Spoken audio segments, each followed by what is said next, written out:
Hi guys, so today I'm going to be doing a book review video, and I have a lot of books, so let's just get right into it. I'm going to start out with one it's by Reader's Digest, and it was select editions large print type of book, so the words on the page are really big. And there was two books in this series, so let's just get right into it. So I'm going to show you the book first. This is what it looks like. And both of these books were really good.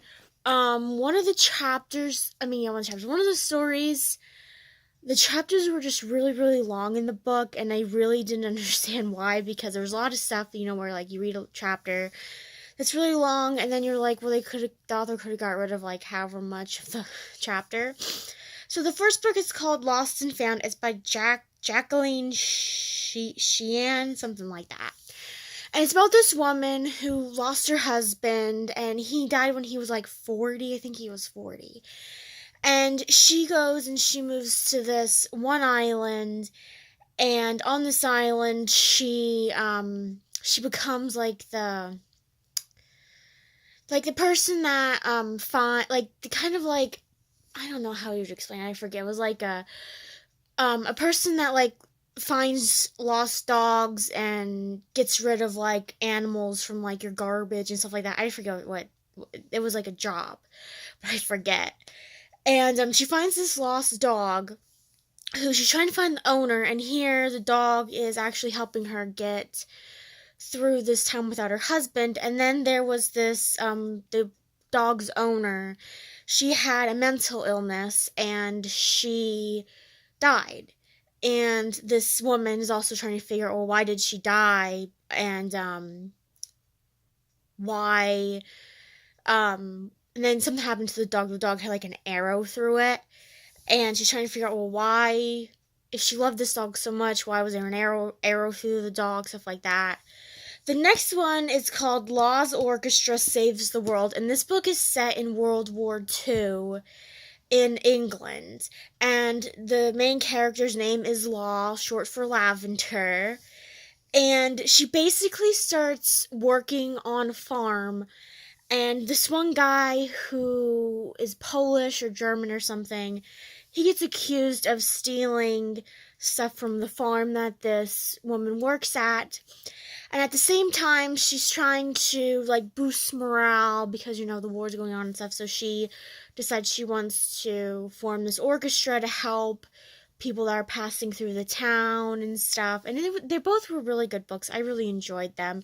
They were kind of like a short story / mystery kind of books, but they were really good. The last book was written by Alexander Mccall Smith, and they were both really good books, but like I said, because they're large print, the chapters are longer in the book than they are probably if you would buy the book in regular print.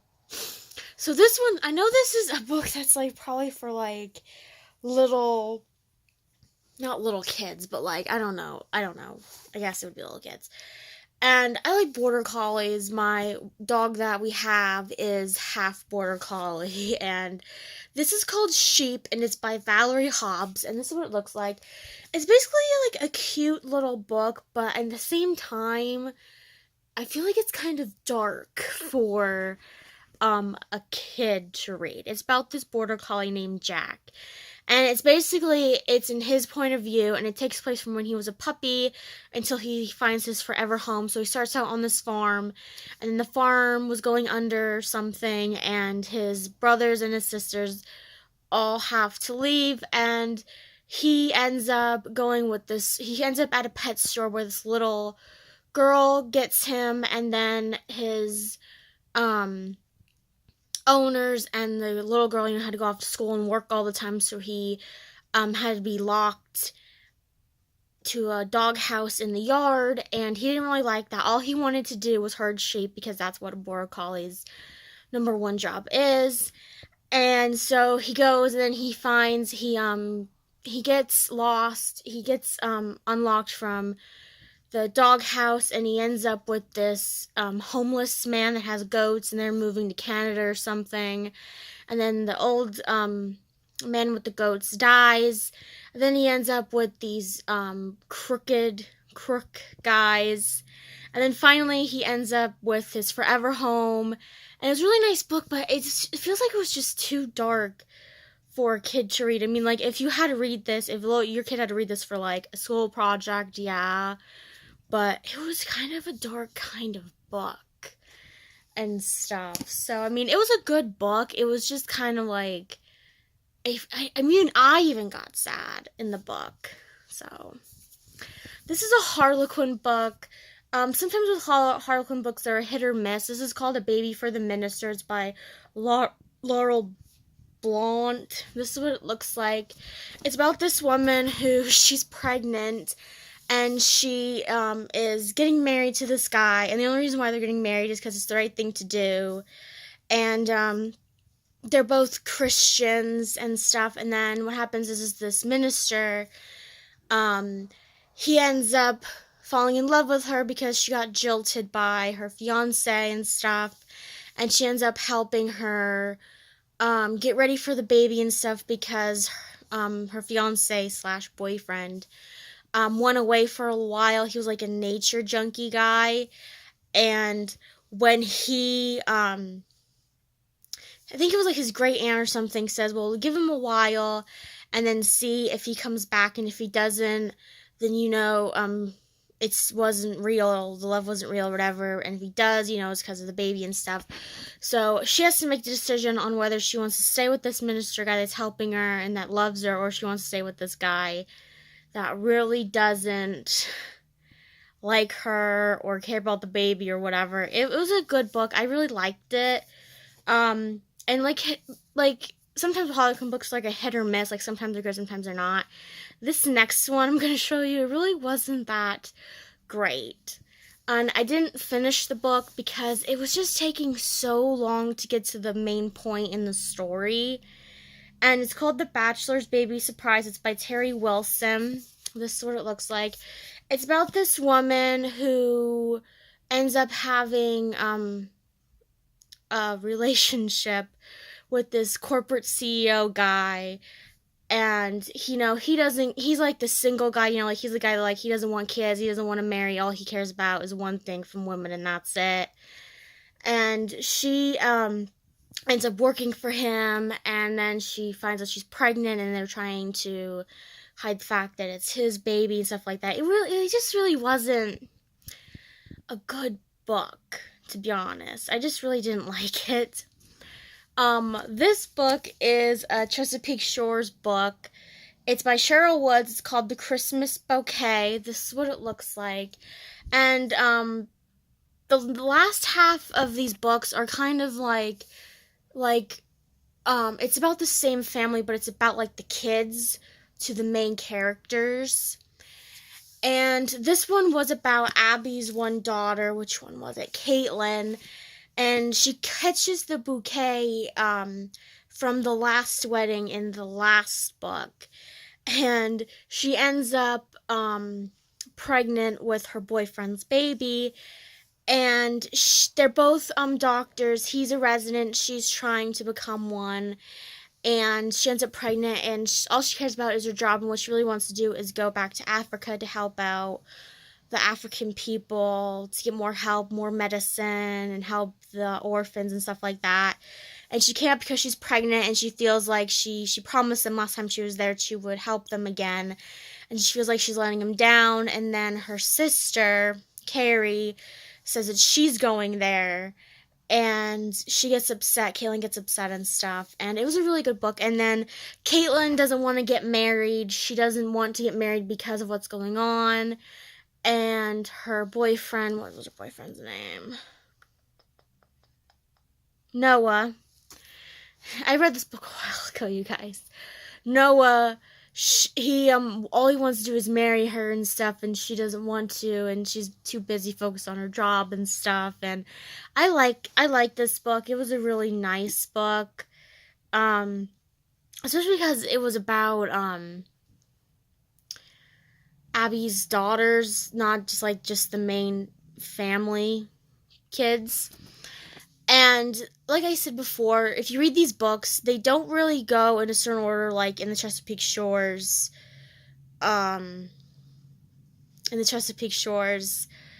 series on TV. So if you read these, it's not going to spoil what happens if you watch the TV show. So this is another one that was on the Hallmark Channel. This is Cedar Cove series. It's by Debbie Magcommer's 50 Harbor Street. All of her books in this series are basically like street addresses and stuff. And you always know which book goes what because if you look at the first number in the address, that's how you know. So it's the 5th book in the series. And this one, hold on.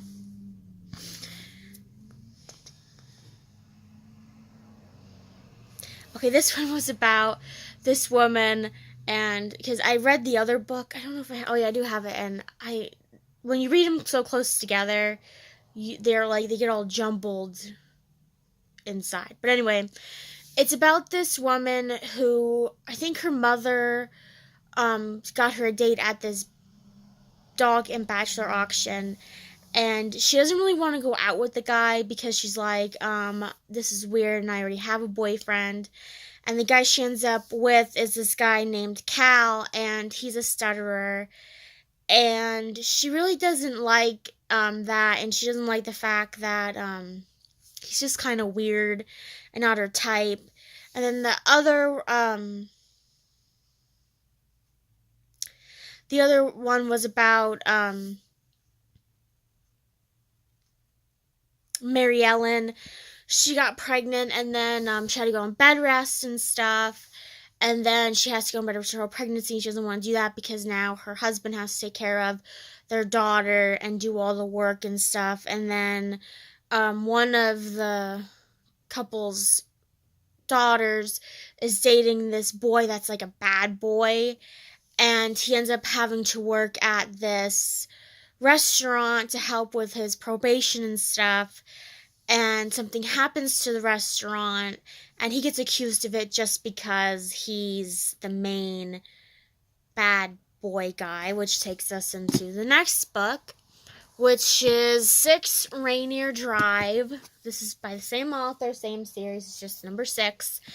And it takes place after this fire happened at the restaurant that this Anson guy worked at. And Allison, his girlfriend, is trying to help convince everybody that he didn't do it and he's innocent and stuff. And Seth and Justine are trying to figure out, those are the owners that own the restaurant, are trying to figure out what to do with the restaurant. Seth wants to rebuild, and Justine wants to open up a tea shop where this place was, and he really doesn't like the idea. And then, of course, it takes place, it continues through Mary Ellen's pregnancy and the hardships she faces and stuff, and dealing with her husband's estranged parents and that issue. And it was a really good book. These books are really good, and they're not, they're kind of like the same kind of thing as Chesapeake Shore books, except, it's not with one family, it's about a small town. That's basically the only thing that's different about it. But they're really good books. I really like them. So this book is a tribute to the People's Princess Diana, and she was the Princess of Wales until she divorced Charles and stuff like that. And I just like the royal family a lot. And this book is just basically about her life, like a condensed version of it, and there's lots of pictures in it, and it was just a really good book. This is what it looks like. It's a big hardcover book, and it was a good book. I mean, it's just basically, just because, she died really young, it's kind of just like, obviously you can't really, find a lot more information about her life because of that fact, but it was a really good book. So this is Alan Alda's biography, one of his biographies. And I like Alan Alda. I like MASH and some of his movies and stuff. And it's called Never Have Your Dog Stuff and Other Things I've Learned. This is what it looks like. And it's basically about his life. It's basically a biography that he wrote. And I really liked it. It was one of those books I really wanted to read. And then, because I really didn't know that much. I mean, I knew some of the stuff about his life and stuff, but I really wanted to read it, and I could never find it, so I found it at a book sale, and I was like, I have to read this book because I really want to read it. So, it was a really good book. There are pictures in it and stuff. It was a really good book. I really liked his stuff and how he got started and how it was hard for him and his wife and his children and stuff. And then what happened. It doesn't go through his whole life until, like, right now. It goes up to a certain point in his life. So it's not like a whole biography about in 2018. I think it's like in the early 2000s it goes up to. This is one that is probably going to be a little bit weird, but it's called Will My Pet Go to Heaven? It's a Powder Room book. It doesn't say who wrote it, but it's basically, there's 9 chapters in the book. There's an epilogue in it, and it's basically about these four or five men and women who have pets. They have cats or dogs, and they're just telling you stories about them based on, like, the chapter's name. But the one thing is this is, like, a really heavily, like, Christian book. Like, there's lots of biblical quotes in it and stuff like that. So if you don't like that, I suggest not reading it. But this is a good book. I really liked it. And it's basically about, like, do you think your pets are going to go to heaven? Like, nobody says if they do or not, and there's nothing in the Bible that says that. There's a chapter on, like, what kind of dog would Jesus have if Jesus had a dog, and it was a really nice book. I really enjoyed it. And it was really good. So, hold on. I have, like, an eyelash in my eye. It was a good book. There were some tearjerker moments in it and stuff when they started talking about, the last chapter was about, like, how their dogs or cats, like, passed on and stuff. And it was basically about, like, treating animals the way that, like, people should be treated, not just, like, kicked around and stuff like that and whatever. And it was a really nice book. I really enjoyed it. It was really nice. It's probably going to make you cry a little bit if you read it. But that was all the books I have for this video. So I'll see you guys next time with another video, and hope you guys have a wonderful day.